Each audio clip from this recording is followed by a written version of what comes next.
Ya pemirsa, itu yang kemudian akan saya bahas di malam hari ini.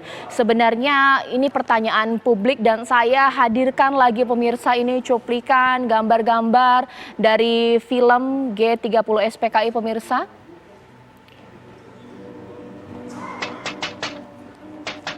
Ya pemirsa, di mana tuduhan kebangkitan komunisme atau munculnya komunisme gaya baru menjadi tudingan-tudingan yang kerap muncul di bulan September, di mana isu komunisme ini menjadi bahaya laten, bak menjadi isu langganan yang menghasilkan ruang publik di bulan September. Selain soal kebangkitan paham komunisme, setiap menjelang akhir bulan September, polemik pemutaran film ini juga selalu muncul. Film yang jadi agenda wajib rezim Orde Baru. Ya, kemudian pasca tumbangnya Orde Baru di masa pemerintahan B.J. Habibie, sejarah versi Orde Baru ini dituangkan dalam buku ataupun film G30 SPKI.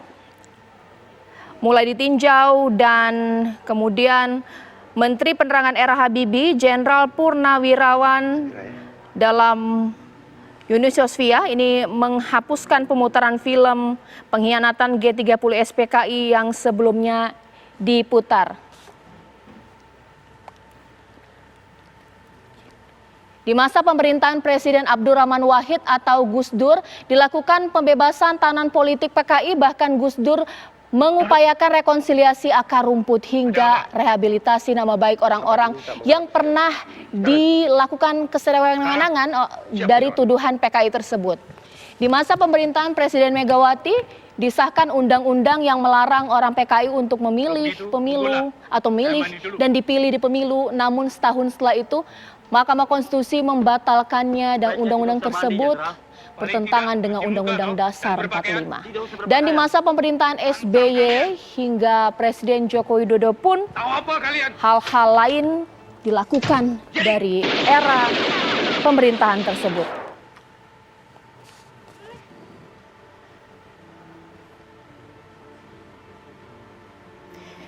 Dan pemirsa, ini yang kemudian menjadi bahan dialog saya pada malam hari ini.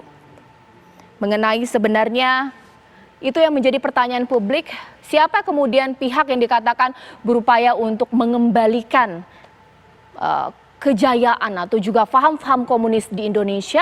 Benarkah demikian dan seberapa banyak sih publik percaya mengenai hal tersebut? Atau pertanyaan selanjutnya, apa jangan-jangan isu PKI ini kembali dimunculkan di akhir-akhir bulan September sebagai komoditas politik untuk meraih simpati publik? Itu akan saya bahas di malam hari ini.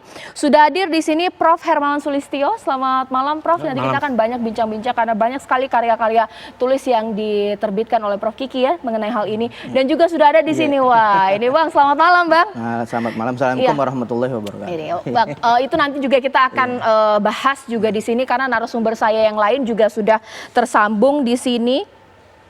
Mulai dari Prof. Asfi Warman, sejarawan. Saya panggil, selamat malam Prof. Asfi.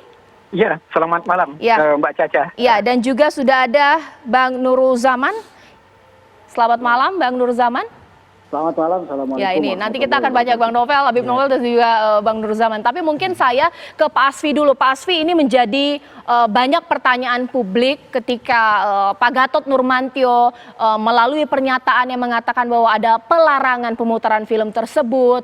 Kemudian ini semakin panas, semakin bergulir bahwa ada pihak-pihak yang dikatakan ingin mengembalikan kekuatan dan kejayaan PKI. Menurut Pak Asfi seperti apa?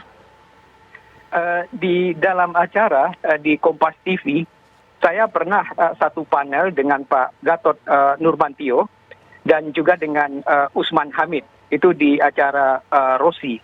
Ketika itu saya sampaikan kepada Pak Gatot Nurmantio, tampaknya usaha Bapak untuk mewajibkan tentara untuk kembali menonton film G30S ini dalam rangka meningkatkan popularitas Bapak, meningkatkan rating Bapak agar masuk dalam bursa calon wakil presiden gitu.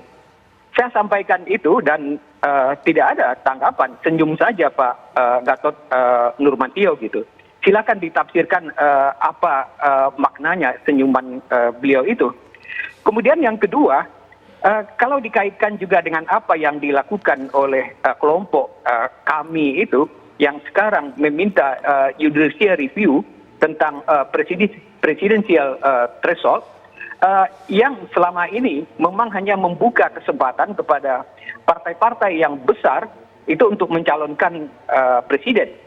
Tapi kalau tuntutan dari kami ini disetujui oleh atau didukung oleh diterima oleh MK, maka nantinya setiap orang dari setiap partai yang ikut pemilu itu bisa menjadi calon presiden. Oleh sebab itu saya melihat bahwa ini upaya dari kelompok tertentu yang ingin ikut di dalam pemilihan presiden pada tahun 2024. Pak Asfi, kalau langsung saja kita kemudian melihat sebenarnya ada tidak upaya untuk kebangkitan PKI di era saat ini? Itu omong kosong gitu. Kenapa? Karena partai ini kan sudah dibubarkan. Kemudian juga orang-orang yang menjadi anggota atau dituduh anggota itu sudah dibunuh. Ada 500.000 orang pada tahun 65, 66. Dan kemudian setiap tahun itu diadakan lissus untuk pegawai negeri maupun ABRI. Jadi tidak ada kemungkinan sama sekali bahwa partai ini akan bangkit kembali gitu. Oke, ya Prof Asfi ditahan dulu. Prof Kiki, omong kosongkah bahwa ada cikal bakal kebangkitan PKI saat ini atau bagaimana? Ya, jadi ada kalau upaya-upaya gitu pada pasca reformasi 98 itu ada sekelompok orang mungkin karena dendam emosional ya mendeklarasikan PKI baru di Jogja, Nah, itu satu. Yang kedua, kalau secara faktual PKI sudah selesai sebagai ideologi tidak ada lagi di dunia ini. Cina itu ideologi resminya komunis, ya. Tapi itu sudah sangat kapitalis. Bastion terakhir ya dalam bentuk praktek kenegaraan itu tinggal di Kuba dan di Korea Utara. Ya, yang lain semua sudah gagal. Nah, kalau kita lihat di Kuba, di Kuba, ya sekarang sudah bukan komunis lagi. Berarti nggak perlu ditakutkan dong di Republik kita ini bahwa ada upaya cikal bakal kebangkitan PKI. Kalau ini sudah selesai secara ideologi. Itu juga orang bodoh, pasti dia tahu ini nggak akan laku gitu ya. Kenapa? Kalau jualan komunis itu apa sih? Siapa yang ngerti? Gitu. Mereka yang paham itu hanya 60 ke atas. Kalau kita ngomong konteks yang lama. Kalau umur 60 ke atas, 65, yang seusia saya di bawah 65 itu masih belum punya hak pilih tahun sampai tahun 65. Oke, sekarang saya ke Bang Novel karena Bang Novel sama teman-teman gencar sekali kalau ada isu sedikit saja kemudian langsung turun. Nggak ada Bang, bagaimana? Jadi kita melihat justru di rezim ini tahun ini justru mencapai puncaknya. Apa itu puncaknya? Puncak daripada kebangkitan PKI atau neo PKI. Karena kita melihat dari upaya-upaya setelah reformasi itu terus menggelinding. Dengan mencoba mencabut TAP MPRS nomor 25 tahun 1965. Itu terus diupayakan. Dan terus selalu gagal.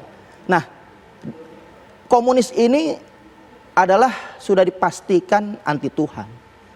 Anti ketuhanan. Bagaimana untuk melumpuhkan, memenggal ketuhanan Maha Esa itu udah PR. Dari komunis 1926, 48, 65 sampai saat ini.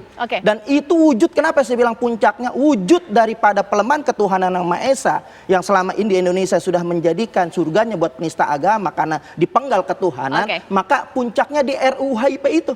RUU HIP itu memuat daripada ingin memeras Pancasila menjadi Trisila, menjadi Ekasila, yang unsur ketuhanan lagi-lagi ingin dihapuskan. Berarti ini sasarannya kemana nih? Karena Bang Novel menyebut TAP MPR, RUU HIP, berarti ini kelompok, grassroots, atau elit? Ada satu kelompok, kita melihat ini ada satu kelompok yang berupaya.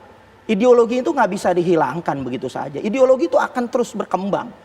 Ideologi baik secara senyap maupun terang-terang, tapi kita melihat justru di Indonesia ini sudah mulai tampil terang-terangan ideologi komunis ini, dan mereka sudah berani anak cucu PKI ya kan mengekspos daripada kebangkitan PKI itu sudah sangat jelas. Baik. Sekarang saya tanya ke Bang Nur Zaman, sepakat tidak dikatakan oleh Bang Novel di sini, Bang Nur Zaman?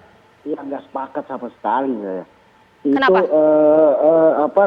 Mas Novel ini nggak belajar sejarah. Tadi sudah diceritakan oleh Profesor Asfi dan Profesor Kiki bahwa di dunia ini sudah tidak ada lagi ideologi komunis dalam praktek kenegaraan. Tadi disebutkan hanya Kuba dan Korea Utara.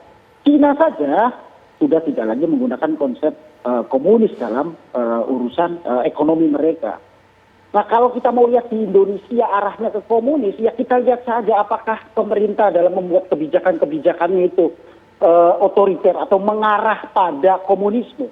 Yang terjadi menurut saya sebaliknya, pemerintah ini arahnya jelas, kebijakan politiknya adalah neoliberal.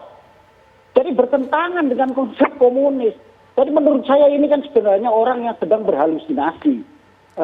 Orang yang benci terhadap pemerintah saat ini yang kemudian memanfaatkan memanfaatkan perayaan tahunan, peringatan tahunan 30 September sebagai peringatan pemberontakan PKI itu dijadikan konsumsi politik. Pada faktanya hari ini kita melihat tidak terjadi seperti itu. Yang nyata mengancam negara kesatuan Republik Indonesia itu adalah Hizbut Tahrir Indonesia itu yang jelas-jelasan terang-terangan merongrong dan ingin merubah Pancasila menjadi khilafah Islamiyah. Ya. Itu bukan partai komunis sudah tidak ada, sudah dibubarkan. Jadi menurut saya Mas Novel ini kan sedang berhalusinasi sebenarnya. Ditanggapi dulu berhalusinasi ini dikatakan. Jadi ini ngawur, nggak berat sejarah. Itu kan sejarah jelas 1926, 48, 65 dan saat ini bukan tidak mungkin akan bangkit gitu. Dan kebangkitan itu sudah jelas. Oke. Ya kan? Dari runtutan tahun itu. Dalam saat ini itu mencapai puncaknya luar biasa. Oke. Ya. Bang Nurzaman, runtutan tahun dikatakan Bang Novel, saat ini kata puncaknya, bagaimana? Ya gini loh, kami ini di Ansor Banser itu menghadapi mereka. Dari 65, dari 48 menghadapi mereka. Ya kemana mereka yang sekarang teriak FPI dulu ngapain? Oke. Jelas kami ini berhadapan dengan mereka dulu dan selesai. Kemudian kita mau rekonsiliasi, berteman lagi, bersahabat lagi sebagai warga negara, sebagai warga bangsa yang tidak ingin meruntuhkan negara ini. Kemudian tiba-tiba ada orang yang tidak pernah berhubungan atau tidak pernah melawan PKI, memunculkan isu PKI. Iya, kan itu ilusi namanya. Oke, ditahan dulu Bang Nurzaman. Ini harus diluruskan mengenai TAP MPR dan juga RUU HIP. Nanti Prof Kiki akan jawab juga nanti lebih dalam. Prof Asfi juga akan menjawab ini lebih lanjut. Bahkan saya juga akan bertanya kepada Bang Burhanuddin Muhtadi. Sebenarnya seberapa banyak sih masyarakat yang percaya bahwa ada upaya kebangkitan PKI? Di Apa Kabar Indonesia Malam.